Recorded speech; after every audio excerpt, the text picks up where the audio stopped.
welcome to my kitchen. Long time no see, face to face.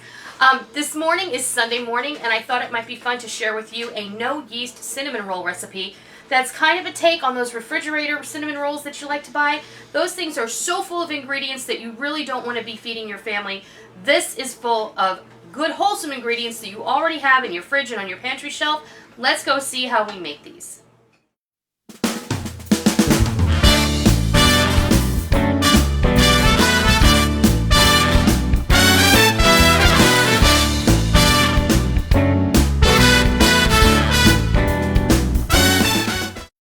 Get started by going over all the ingredients, and then we're going to dig right in and start making these.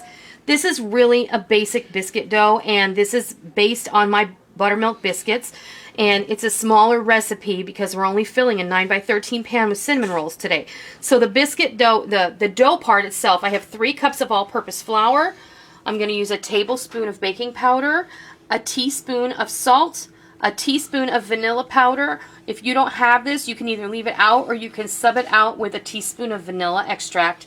And I have a stick of butter that I have cut into cubes. And then for our wet ingredient, we're going to use a cup to a cup and a half of buttermilk. I have a cup in the measuring cup right now. If I need a little more, then I'm going to toss it in there, but I'm not sure yet. Our filling is a cup of packed brown sugar, a half a cup of granulated sugar, 4 tablespoons of melted butter, and 2 teaspoons of ground cinnamon. So the first thing I'm going to do to get started is I'm just going to go ahead and I'm going to mix up our filling. And I just want to mix up the sugars first. I'm going to pour in my melted butter, and I'm going to mix this up.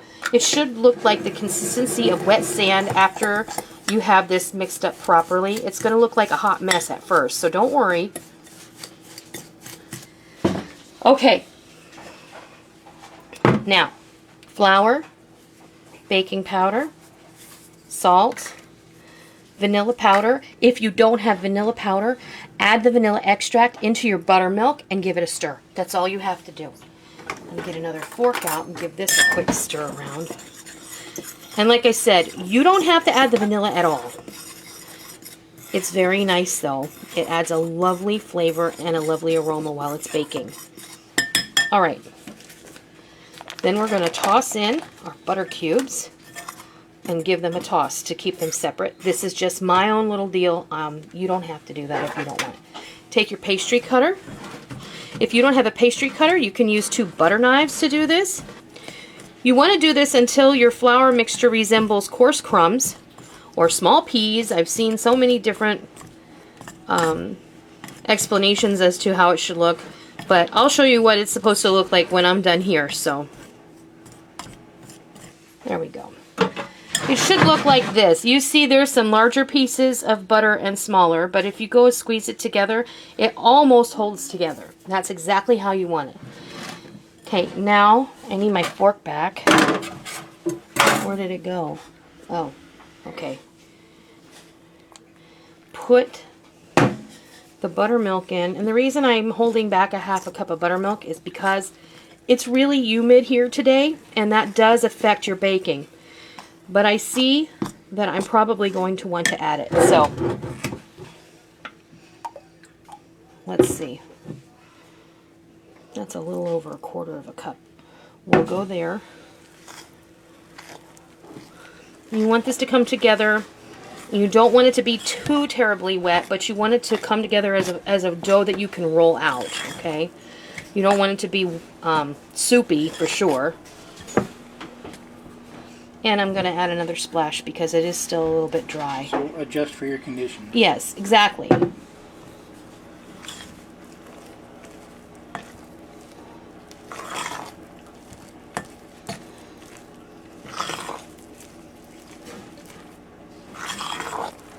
This is just right. Perfect.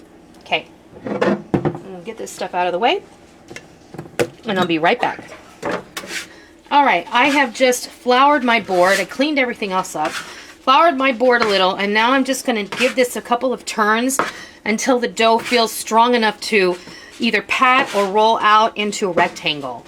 And you'll be able to tell that because it won't be sticky anymore, and it will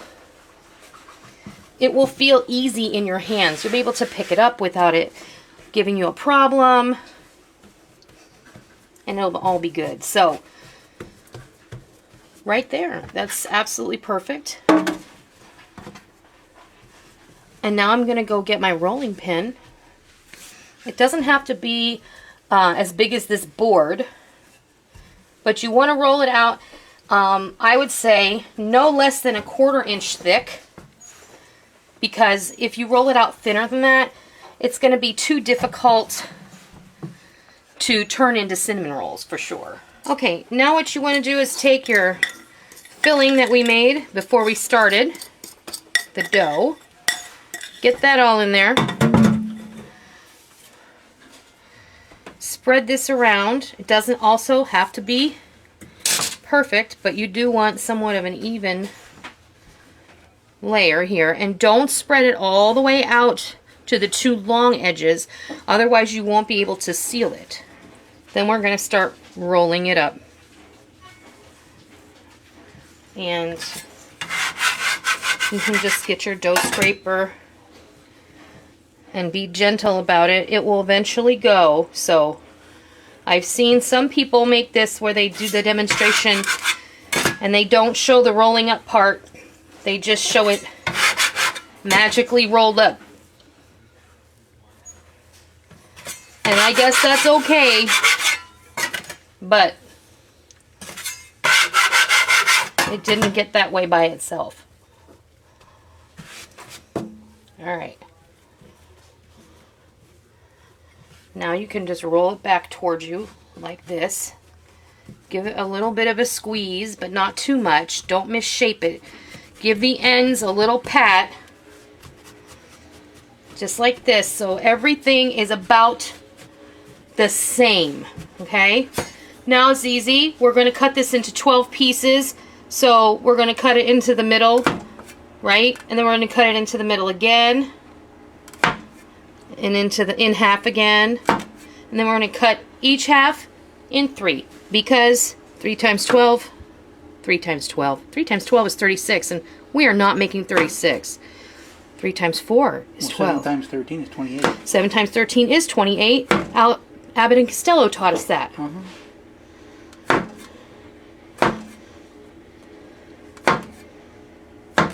right, 12. Now, you can just pop these right over here, and if they get a little bit weird looking, just make them not weird looking. Okay? Into the oven they go. We're going to pop those in there for about 20 to 25 minutes, and when they're ready to come out, I'll bring you back and I'll show you what they look like. Okay, these are done. They're ready to come out. 20 minutes in the oven, and they look amazing, and they smell even amazinger. You have no idea. So, we're going to let these cool for just a few minutes. All right, these are cooled off, and I'm giving them a little bit of a simple icing glaze that just has powdered sugar, vanilla, a little milk or cream, and a little bit of butter. So, that is how you make no yeast cinnamon rolls. Super easy. And I'm going to go ahead and pop one open here because I want to know what they taste like. Me too. I know you do. Uh-huh. You're going to love them. I promise. Yeah. Have a look. Look at that. Oh, that was a good shot right there, huh? They're fantastic. It tastes a little bit like a biscuit, a little bit like a cinnamon roll. All I know is that you're going to love them. I hope you try these, and I hope you do love them. And until next time, I'll see ya. Thank you for joining me in my kitchen today. I hope you liked what you watched today, and I hope that you try it, and I hope that you love it. If you like what you saw, please consider hitting the thumbs up button and giving me a positive rating. And also, make sure that you hit the subscribe button if you're already not a subscriber, so that you don't miss out on any of the fun we have here in our kitchen every single day. I hope that you enjoyed it. I'm really glad that you're here. Thank you for stopping by. Don't forget to come by tomorrow. Until next time, happy eating!